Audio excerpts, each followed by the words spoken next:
Bem, gente, agradecer aqui o MPF, né, essa oportunidade, esse debate necessário e urgente para a sociedade brasileira, porque a gente está no final aí de um processo de decadência, né? Escutei muitos professores aqui falando dos males da educação, como se o projeto Escola Sem Partido não os atacasse. No entanto, é impressionante a maneira como os professores, e eu pude testemunhar isso novamente hoje, como eles são incapazes de perceberem que eles têm alguma coisa a ver com o mal da educação brasileira. Como eles acreditam tudo à sociedade, à ausência de dinheiro e, impressionantemente, relembrando o meu grande professor Olavo de Carvalho, eu acho que talvez não seja nem necessário escola sem partido se a gente puder realizar simplesmente uma coisa no nosso ensino. Uma prova de português e matemática para os professores. Porque me chocou a carência linguística, a incapacidade de enunciar frases simples em português, o jargão vazio que a gente testemunhou em quase todos os professores que vieram falar aqui. Então, assim, olha, é chocante. Se eu estivesse anotando aqui a quantidade de erros de português, erros de concordância, como professores com essa incapacidade absoluta em relação à própria língua, podem dizer que não tem nada a ver com o analfabetismo funcional dos seus alunos. Como professores que sequer respeitam a língua portuguesa, podem vir aqui falar candidamente de filosofia, arte. Pelo amor de Deus, gente, vamos voltar para a realidade. E nessa volta para a realidade, eu queria me colocar aqui primeiro, antes de ser um estudioso, como vítima. Eu considero que, em muitos sentidos, minha educação foi deficiente por professores que fizeram exatamente o que o Escola Sem Partido está criticando. Eu, graças aos meus pais, ok, vocês podem dizer, eu tive condição de estudar em uma escola particular. Mas mesmo lá, testemunhei o horror de professores de sexta, quinta e sétima série fazendo doutrinação política explícita. Vamos aos exemplos. Minha sétima série, Colégio Marista de Goiânia. Meu livro de história aplicado foi o Capital em Quadrinhos, onde os capitalistas eram um gordo que tinha começado a roubar a propriedade na pré-história e que continuava roubando tudo por todas as eras da humanidade. Foi assim que eu aprendi história num colégio católico, Colégio Marista de Goiânia, certo?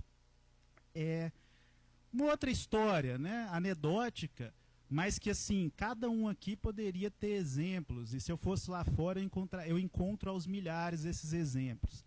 Recentemente, estava numa festa na casa de uma ex-namorada e lá está a tia dela, os primos, e o primo dela começa a me inquirir sobre a Revolução Francesa, sobre a qual eu apresento uma visão crítica sobre o totalitarismo, o anticlericalismo, o assassinato de vários padres, a perseguição religiosa que aconteceu já ali, perspectivas completamente históricas e baseadas em dados históricos e científicos que hoje estão abundantemente disponíveis para todos que quiserem estudar a história de verdade. E, no entanto, ela começou a me arguir, me perguntando o seguinte: por que você pensa assim, Murilo? E nós fomos para uma conversa onde eu fui mais para a minha área, sou professor de economia, procurei mostrar para ela uma discussão muito técnica sobre a impossibilidade de uma economia socialista, na qual eu fui notando que ela foi o quê? Ela foi ficando vermelha, vermelha, vermelha. Em um determinado momento, ela se levantou e disse o seguinte para mim, essa tia da minha ex-namorada: Murilo, se eu não acreditar no socialismo, eu não vivo. E adivinha qual é a profissão dessa senhorita? Professora, pedagoga, estava cursando doutorado na Faculdade de Educação da Federal. Me disse que se não acreditasse no socialismo, não viveria. E eu remeto para uma reflexão de todos vocês que estão aqui na bancada. E quem faz isso com os alunos hoje, eu os acuso da mesma forma que acuso o professor que fez isso comigo quando eu tinha 12, 13 anos. Uma pessoa hoje que entrar dentro da Universidade Federal com uma linha de pesquisa que não siga linha grantista, frankfurtiana ou de ideologia de gênero em geral, qual é a chance dela realmente progredir nos seus estudos? Qual é a chance de alguém que tem uma perspectiva conservadora ou liberal, por exemplo, sobre a educação, por exemplo, olha, todo mundo aqui falando sobre o papel do Estado, e a questão da liberdade na educação, como é discutido nos Estados Unidos, homeschooling, educação em casa. Se alguém aparecesse com uma linha de pesquisa dessa hoje na Federal, ele teria 0,05% de chance de ser aprovado e começar uma pesquisa de verdade? A gente sabe que não. E a gente sabe muito bem que não se trata de neutralidade. Concordo que a neutralidade pode ser um ideal, mas ela nunca vai existir. Mas se trata de objetividade. E vou além. Eu acho que escola sem partido é muito pouco, gente. Não é questão de partido, não é só PT, PSOL, ou seja lá o que for. O que existe no Brasil, gente, desde um projeto inspirado em Antônio Gramsci, que começou 40, 50 anos atrás, toda a militância comunista foi ordenada a se infiltrar no jornalismo, nas escolas. O que nós vivemos hoje no Brasil não é essa palhaçada de terem a coragem, todos aqui de ideologia socialista, um por um, se vier aqui falar de política, só vai falar sobre um viés marxista. E esses mesmos têm a coragem de dizer que na educação brasileira a gente não vive no que é uma verdadeira ditadura marxista. Entendeu? Onde eu falo porque eu vi isso na minha própria educação em todos os níveis. São raras as escolas e universidades no Brasil onde perspectivas diferentes não são ridicularizadas. Elas não são sequer ouvidas. Num debate recente sobre o Escola Sem Partido, um aluno, provavelmente aí da Faculdade de Educação, me disse que não existia. No que doutrinação, no que eu perguntei para ele, me cite agora o nome de um autor conservador ou liberal que você conheça. Ele gaguejou e foi incapaz de dizer um nome sequer. Então, assim, eu vejo muito linguajar burocrático, muita conversinha furada para mascarar a realidade. E uma realidade que não é nova, gente.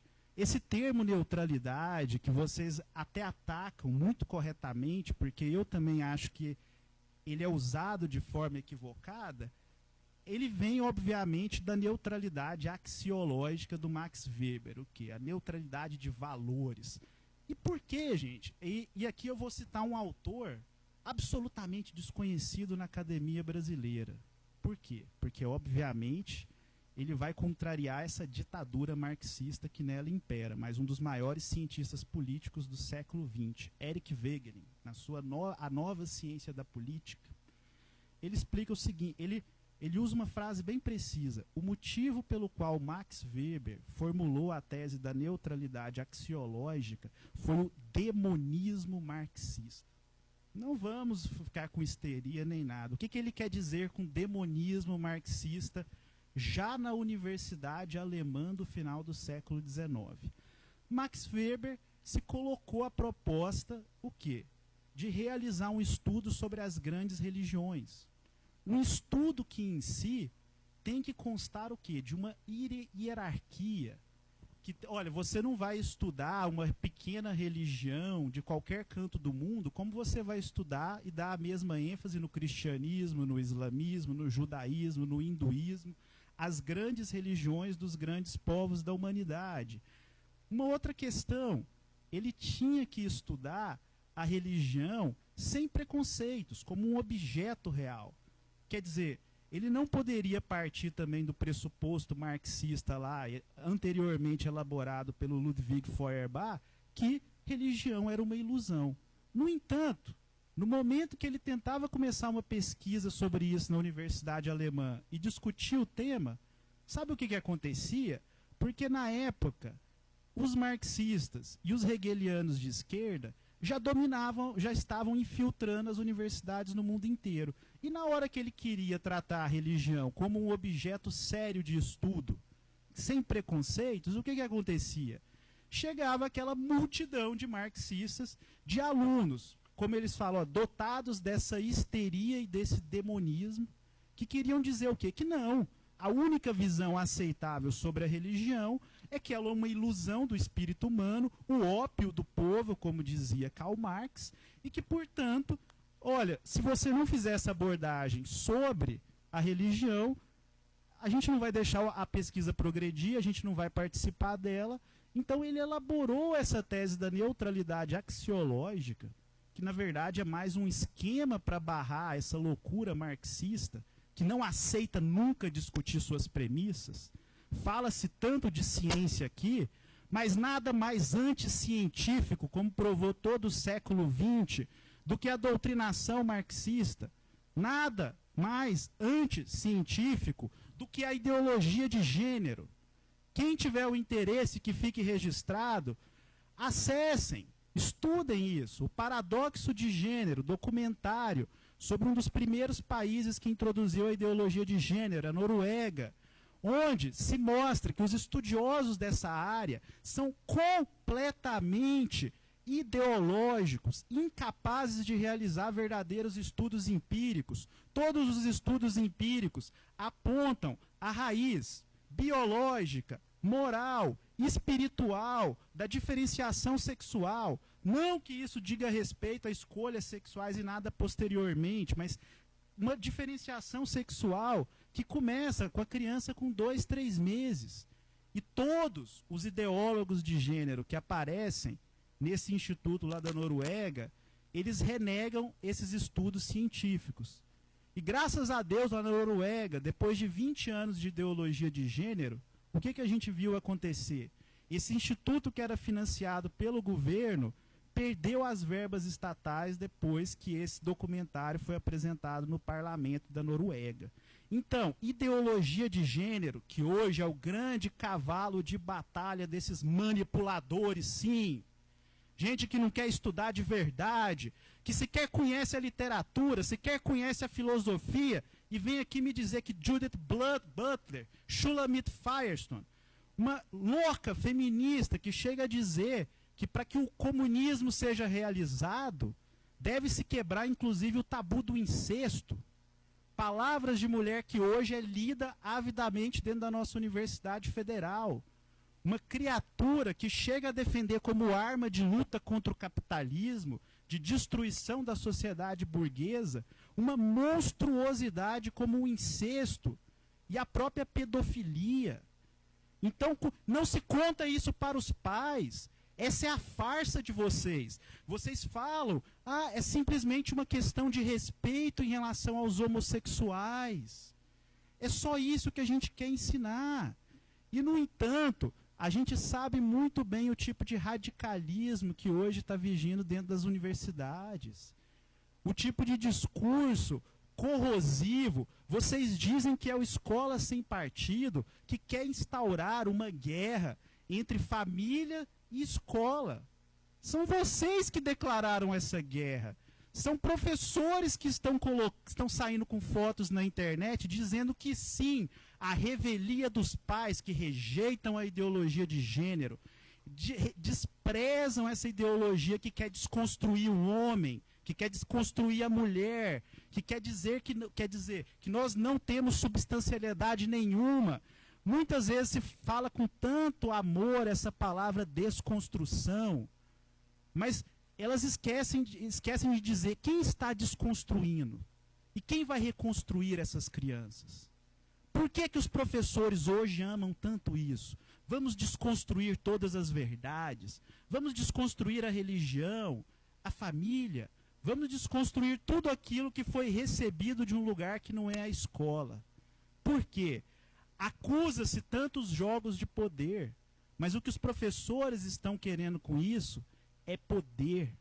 Um poder que eles querem roubar, sim, sequestrar da família. Um poder que não quer dizer, antes a escola recebia da sociedade certos valores e os respeitava. Hoje, após décadas de infiltração gramsciana, é só a gente entrar hoje numa faculdade de pedagogia, Paulo Freire, Vygotsky, Emília Ferreiro, só doutrinadores comunistas, pedagogos para os quais o quê? O fim da educação era criar o homem, o cidadão socialista perfeito. Então, qual é a condição que pessoas que estão recebendo esse material, e que quer dizer, em muitos sentidos, são vítimas também, quer dizer, eu tenho absoluta certeza, até pela inépcia em relação à língua, que muitos que vieram aqui são inocentes úteis. São pessoas que praticam a doutrinação marxista e de gênero sem saber o que estão fazendo, que sequer sabem quem é Judith Butler, que sequer sabem que, olha, a origem da ideologia de gênero não tem nada a ver com ciência, tem a ver com uma análise marxista, de que o marxismo não teria dado certo porque a verdadeira propriedade privada é a mulher. E que então, dessa vez, vai dar certo o comunismo quando a gente abolir a família e essa propriedade privada sobre a mulher. Fala-se aqui sobre que uma das funções da escola, por exemplo, como é que é a senhora mesmo que está? Karina, né? A Karina mencionou o seguinte: o direito que o ser humano tem ao seu próprio corpo. Parece tão inocente, né? No entanto, quem sabe ler as ideologias que estão por trás desse simples grito de guerra, sabe que com isso ela está se referindo também ao aborto, que é crime na legislação brasileira. A gente sabe que os professores estão espalhando essa ideia já entre os alunos, de que o aborto é um direito da mulher, que a mulher tem o pleno direito ao seu corpo. Estou mentindo? Estou.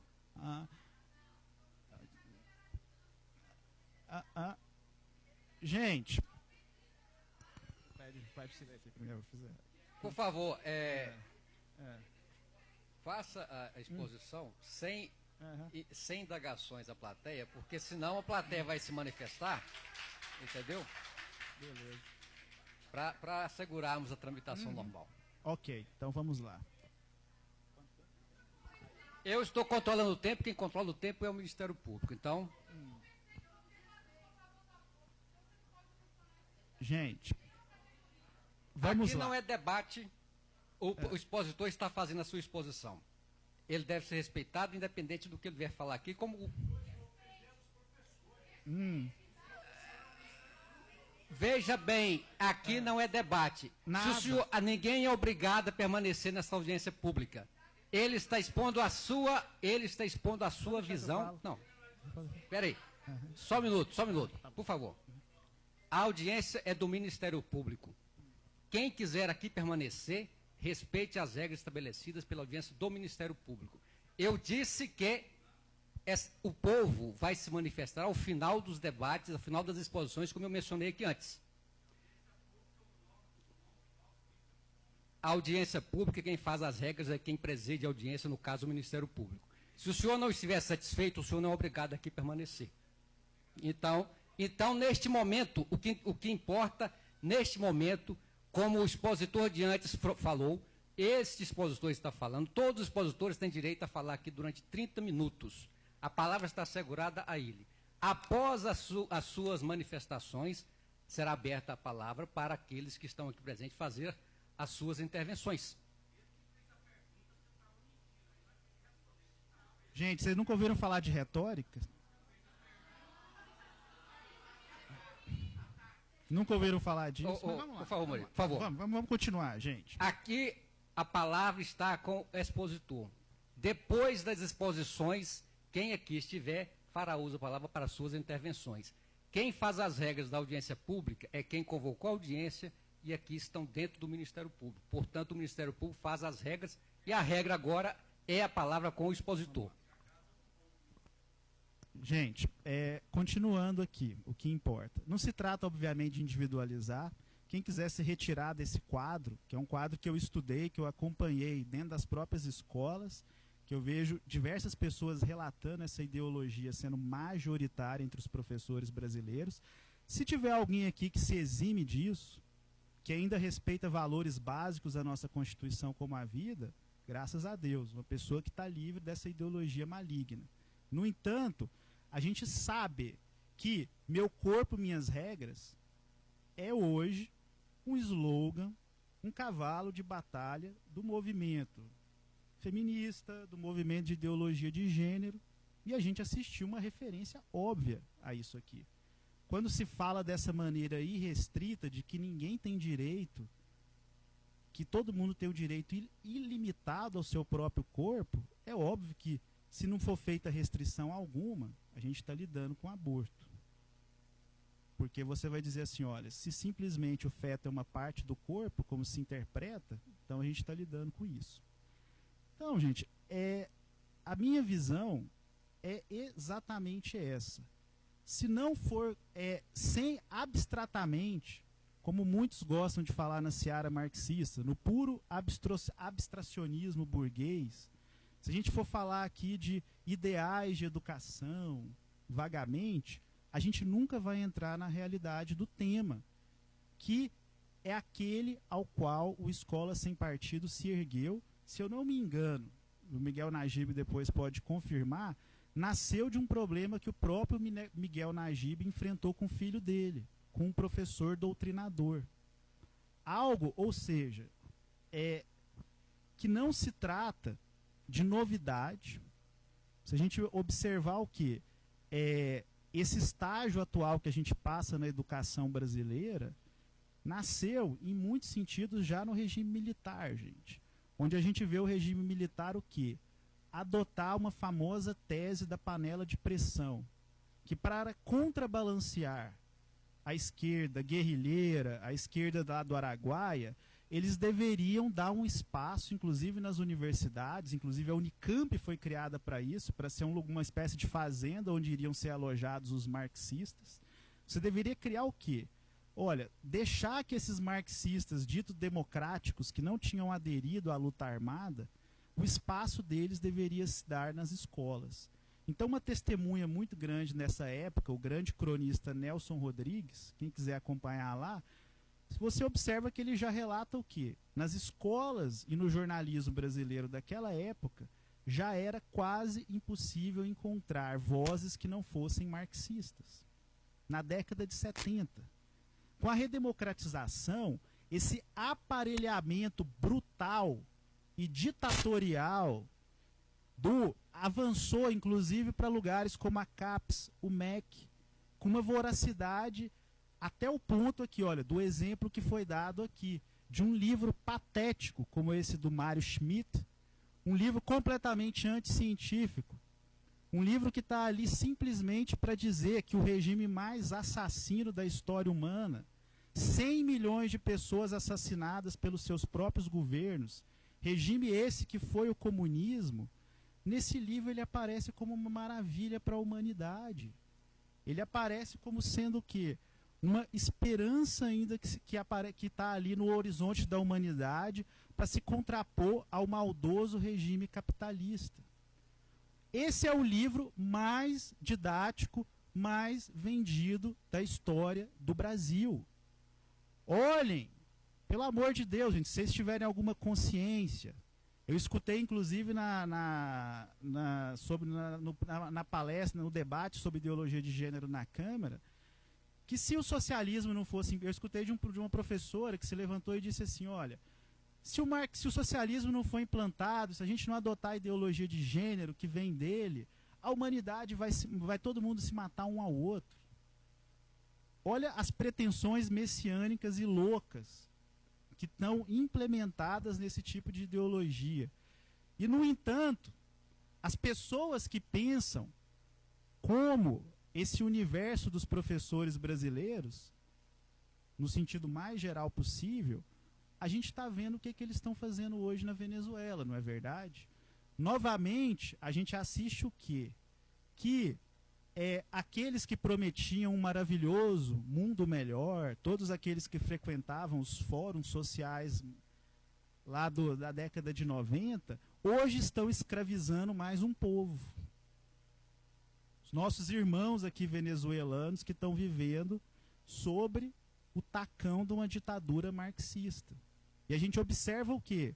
Que talvez o Brasil esteja se livrando dessa tragédia.